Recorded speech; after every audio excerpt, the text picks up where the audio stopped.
అందరికీ నమస్కారం అండి. Welcome to Lakshmi Ambati 18 YouTube channel. అందరూ ఎలా ఉన్నారండి? ఈరోజైతే ఒక చిన్న మినీ వ్లాగ్ అయితే మీతోటి షేర్ చేసుకుంటున్నాను అనమాట. ముందుగా అందరికీ గురు పౌర్ణమి శుభాకాంక్షలు అండి. మాకు దగ్గరలో అయితే విగ్రహం అయితే పెట్టారు, సాయిబాబాది పూజ అయితే నిర్వహిస్తున్నారనమాట. అందుకని చెప్పేసి మేమైతే వెళ్దామని చెప్పేసి ఉదయాన్నే నేను పూజ అయితే కంప్లీట్ చేసుకొని రెడీ అయితే అయి ఉన్నానమాట.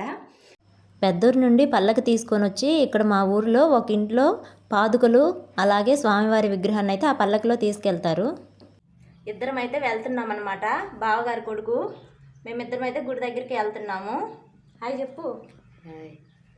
ఓకేనండి, వెళ్ళిన తర్వాత చూపిస్తాను. పెద్దూరులో అయితే పూజా కార్యక్రమం జరుగుతుందండి. అక్కడ నుండి అయితే పల్లకితోటి చూస్తున్నారు కదా, ఇక్కడ మేముండే ఊర్లోకి అయితే తీసుకొని వస్తున్నారనమాట. అక్కడ స్వామివారి పాదుకలు అలాగే విగ్రహము తీసుకొని వెళ్తారు.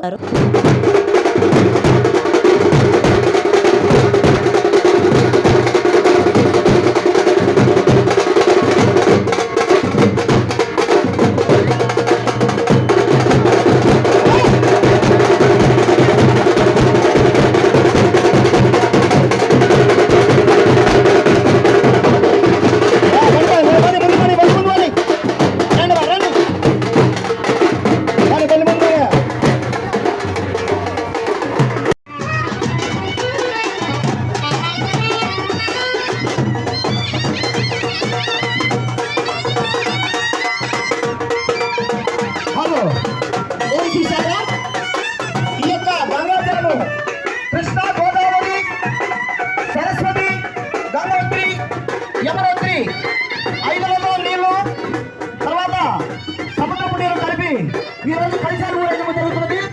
ఈ కలిశాలు తీసుకుని పోయి బాబావారికి చల్లు స్నానం చేస్తారు. ఆ స్నానం చేసిన తర్వాత ఆ నీటిని మళ్ళీ ఇంట్లో ఇళ్లలో చల్లుకుంటారు కాబట్టి అందరూ కూడా గమనించినారు.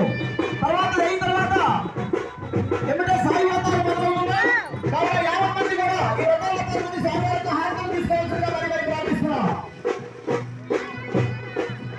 తర్వాత విశేషంగా అక్కడికైతే వెళ్ళిన తర్వాత స్వామివారి చిన్న విగ్రహాలను అయితే అందరికీ ఇచ్చేసి వ్రతం అయితే ఆచరిస్తారండి. అందరినీ వ్రతంలో అయితే కూర్చోమని చెప్తారనమాట.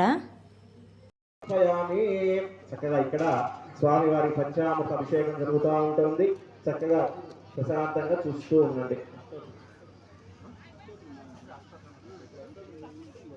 చక్కగా ఆశీర్వచనం చేస్తాడు. ఎవరు కూడా లేవద్దమ్మా, మీ స్థలాలలోనే కూర్చొనే ఉండండి. అందరు కూర్చొనే ఉండండి. మీ దగ్గరికి వస్తున్నాం. అందరూ పూజ అయితే పూర్తి చేసుకున్నారండి. ఆ సాయినాథుని ఆశీస్సులు అందరిపై ఉండాలని కోరుకుంటూ సెలవు తీసుకుంటున్నాను.